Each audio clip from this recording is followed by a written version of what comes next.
계속 요즘에 이제 에스겔 말씀을 우리가 이제 묵상하고 있는데 계속 심판에 대한 말씀을 새벽부터 계속 날이면 날마다 새벽마다 심판에 대한 말씀을 드리게 돼서 좀 그런 마음이 들더라고요. 그런데 사실은 우리가 정말 잊지 말아야 되고 정말 중요하게 그리고 항상 경각심을 가지고 신앙생활 해야지 될 말씀이 이 말씀입니다. 그래서 오늘도 또 이제 그날이 정말 가까움을 우리가 생각하면서 오늘 말씀을 한번 상고해 보겠습니다. 오늘 3절에 보니까 그날이란 말씀이 나옵니다. 그날이 가깝도다. 여호와의 날에 가깝도다. 우리 3절 한번 같이 읽겠습니다. 시작. 구루의 날일 것이요 여러 나라들의 때이래. 네, 여기에서 이 그날이란 어떤 날인가? 오늘 본문의 말씀대로 한다면 그날은 곧 애굽에 대한 심판의 날, 여호와의 날을 말합니다. 그리고 구름의 날이란 구름 같이 재앙이 임할 것이라는 의미이고, 여러 나라들의 때란 그날은 단순히 애굽만 심판하는 것이 아니라 그동안 하나님을 대적해온 모든 여러 나라, 온 열방들이 함께 심판받을 것을 예언하는 그런 말씀입니다.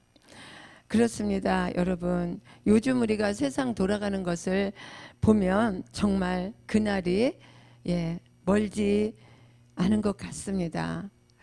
하나님이 온 세상을 공의로 심판하실 여호와의 날, 그날은 여러 나라들이 다 멸망당하는 그러한 그 여러 나라들의 때가 가까운 것을 우리는 몸으로도 느끼고 피부로도 느끼고, 그냥 뭐 TV만 틀면 그냥 주님이 금방 오시겠다 이런 느낌을 받을 때가 정말 많습니다. 우리 4절에 보니까 그 하나님이 심판하시는 날이 임박했다 이렇게 말씀하고 있어요. 그날은 어떤 날이냐?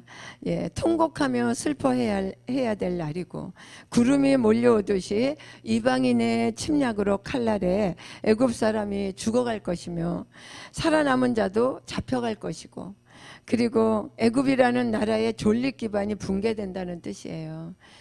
그만큼 온 나라가 초토화되어서 아무것도 남지 않은 나라로서 기능을 잃어버린다는 그런 뜻입니다. 애굽을 향한 심판은 장차 정말 온 우주에 맺힐 하나님의 심판을 예고하는 것입니다. 지금도 여전히 하나님의 심판으로 종말을 말하면 믿지 못하고 무슨 그런 말을 합니까? 막 종말론자라고 막 이렇게 핍박하는 그리스도인도 있지요. 그리고 또 믿지 않는 사람들은 또 미쳤다 그러죠. 여전히 종말을 말하면 믿지 못하고 이제 살아갈 길이 있다. 전쟁이 나겠지 뭐. 1차, 2차, 뭐 3차 전쟁이 나겠지. 그때처럼 이렇게 살 길이 있을 것이다 이렇게 생각하는 그런 사람들이 있지만, 여러분 여기서 말하는 그런 때는 그런 정도가 아니라 삶의 기반을 완전히 흔들어버리는 아주 강력한 심판 또는 세상의 종말을 말씀하고 있는 것입니다. 그래서 우리에게 정말 필요한 것이 뭐냐 하면 종말론적 긴장입니다. 우리가 정말 안일하게 신앙생활할 때가 아니에요. 지금 우리는 오늘 주님이 우리를 부르시면 우리 다 내려놓고 가야 되잖아요. 그런데 오늘 부를지 내일 부를지, 그지요? 나보다 나이가 많다고 먼저 갑니까? 아니에요. 내 자식이 먼저 갈 수도 있고, 우리는 모르는 거예요. 그래서 우리는 종말론적 신앙을 가지고 살아야 된다는 거예요. 종말론적 긴장.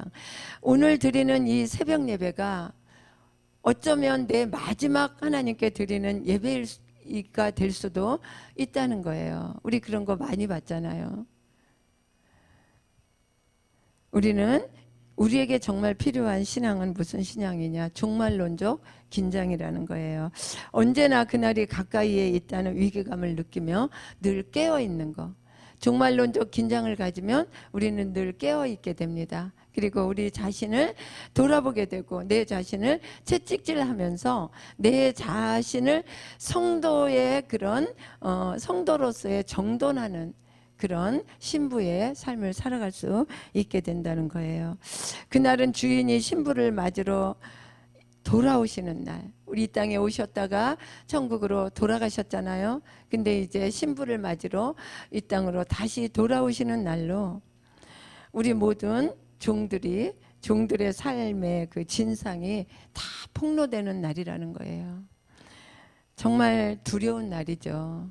예수 믿는 자들, 정말 신부의 삶을 잘 살았던 성도들은 정말 신랑을 맞이하는 행복한 날이 되겠고, 그렇지 못한 자들은 정말 우리의 진상이 다 폭로되는 그런 두려운 날이 될 것이라는 긴장감, 이런 영적인 긴장감이 저와 여러분에게 있기를 주의 이름으로 축원을 드립니다. 예, 그런 의미에서 이 마지막 여호와의 날은 정말 엄중한 결산의 날이에요. 그때는 내가 이래서 그랬다 저래서 그랬다, 지금은 우리가 이래서 그랬어요, 어쩔 수 없었어요, 그럴 수밖에 없었어요 라고 말할 수 있지만, 그날은 그런 변명이나 그런 핑계 따위는 아무 소용이 없는 엄중한 결산의 날이라는 거예요.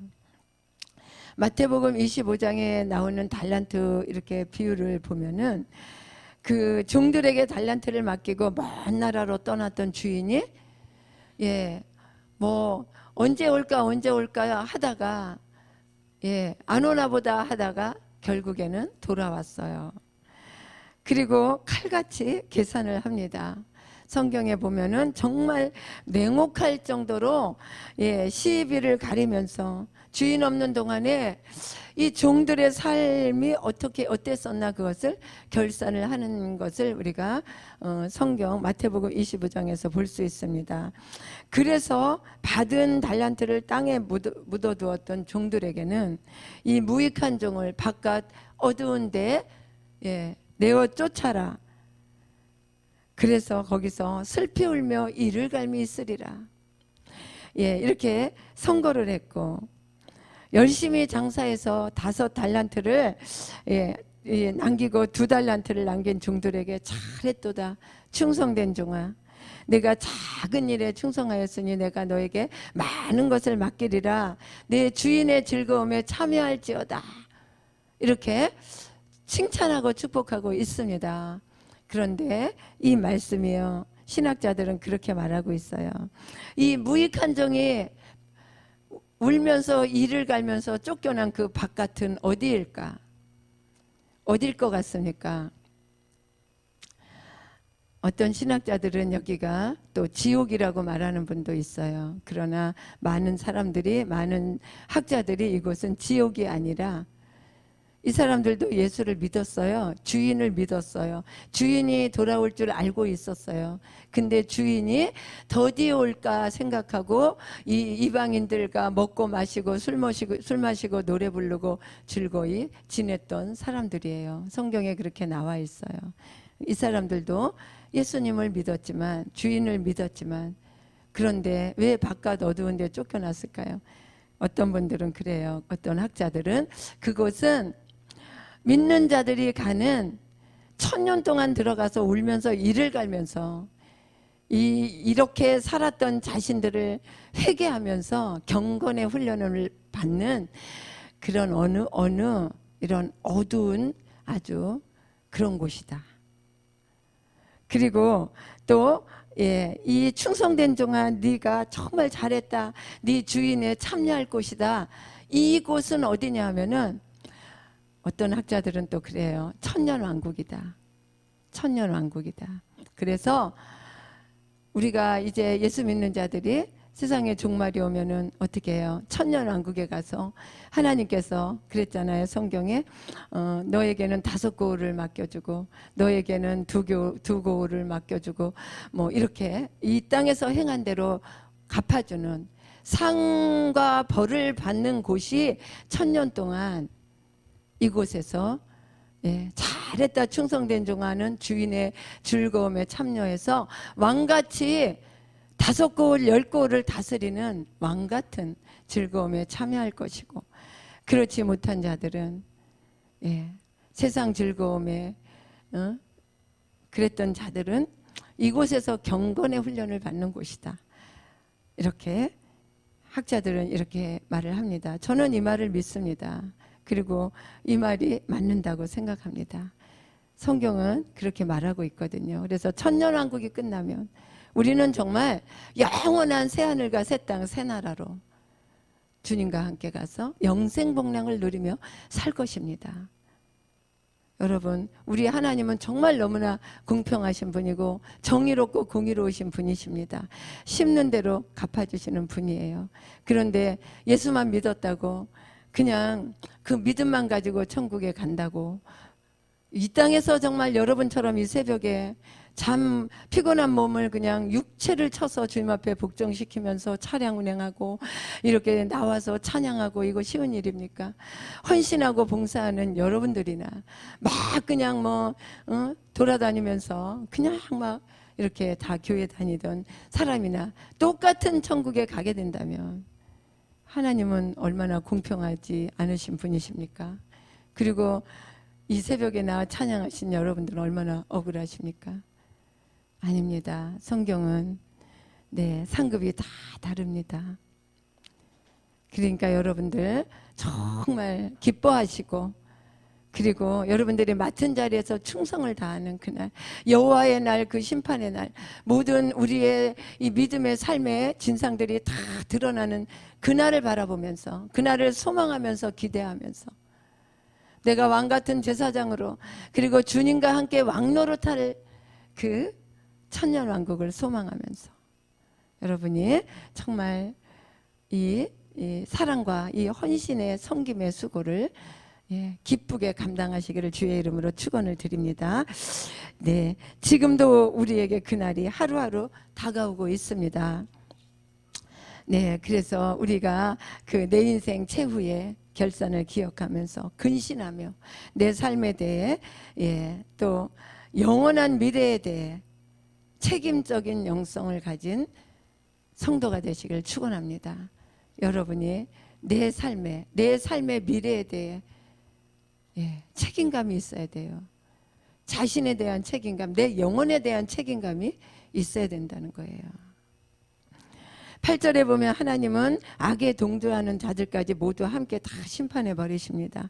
하나님은 애굽만 심판한 것이 아니라 애굽과 동맹 관계를 맺고 있었던, 애굽을 뒀던 모든 나라들 다 심판해요. 여기서 붓, 룻, 굽, 구스 이런 나라 이름이 나오는데, 붓은 리비아예요. 지금 리비아, 리디아, 구스, 에디오피아, 바로 이런 나라들도 함께 애굽을 도왔다가 함께 다 심판을 받고 멸망을 받게 됩니다. 그래서 모두 다 황폐화되고 사막으로 변하게 될 것이다는 예언을 오늘 8절에서 하고 있습니다. 하나님이 왜 그렇게 하십니까? 그때야 비로소 8절에 그렇게 말씀하시죠. 우리 8절 함께 읽겠습니다. 시작. 내가 애굽에 불을 일으키며 그 모든 돕는 자를 멸할 때에, 그때에 나를 심판의 불이 이미 떨어졌을 때, 그때야 비로소 여호와가 하나님이신 줄 알미라. 그런데 이제 그때 알면 우리는 늦는다는 거예요. 늦었다는 거예요. 이미 심판의 불이 떨어졌다는 거예요. 오늘 하나님께서 이 에스겔 선지자를 통해서 우리에게 그러한 교훈을 주고 계시는 겁니다. 지금 이 세대 우리도 동일합니다. 우리가 아무리 강력한 동맹도, 그리고 인맥도, 요즘에 인맥 때문에 얼마나 무슨 사건입니까? 어마어마하죠, 그냥. 이런 인맥, 그리고 어떠한 동맹, 어떠한 그런 어떠한 그런 지위, 이런 것들도 우리의 안전을 보장하지 못한다는 거예요. 특히 악에 동조하며 함께 하려는 자들, 그 악과 함께 반드시 심판받아 멸망한다는 것을 오늘 말씀을 통해서 우리는 잘 분별하면서 항상 선한 일에 동조하고 하나님의 말씀대로 긴장감 있게, 그리고 자신의 믿음에, 자신의 행동에 대해서 책임질 수 있는 그런 신앙인들이 되기를 주의 이름으로 축원을 드립니다. 예, 오늘 묵상할 말씀은 그날, 여호와의 날, 구름의 날, 여러 나라들의 때에 대해서 우리가 한번 묵상해 보시길 바랍니다. 네, 마지막 날, 내가 이 땅을 떠나는 마지막 날, 어떤 모습으로 남아있는 사람들에게는 어떤 모습으로 남을 것이며, 주님 앞에 설 때는 어떤 모습으로 설 것인가, 그것을 묵상해 보는 이 새벽 되기를 주의 이름으로 축원을 드립니다. 그래서 정말 그 달란트의 비유처럼 한 달란트 받은 자가 정말 그 10달란트 받은 자가 정말 무익한 종이라고 하면서 어두운데 내쫓긴 이유는 무엇인가? 혹시 나는 지금 그런 신앙생활을 하고 있지는 않은가? 정말 나는 내 주인의 즐거움에 참여하는, 그래서 주님과 함께 1000년 동안 왕노릇하리라. 성경에 분명히 토시 하나 안 틀리게 1000년 동안 나와 함께 왕노릇하리라. 그렇게 칭찬받는 그러한 신앙생활을 하고 있는지, 예, 깊이 묵상해 보는 이 새벽 되기를 주의 이름으로 축원을 드립니다. 기도하시겠습니다. 하나님, 그 옛날 애굽에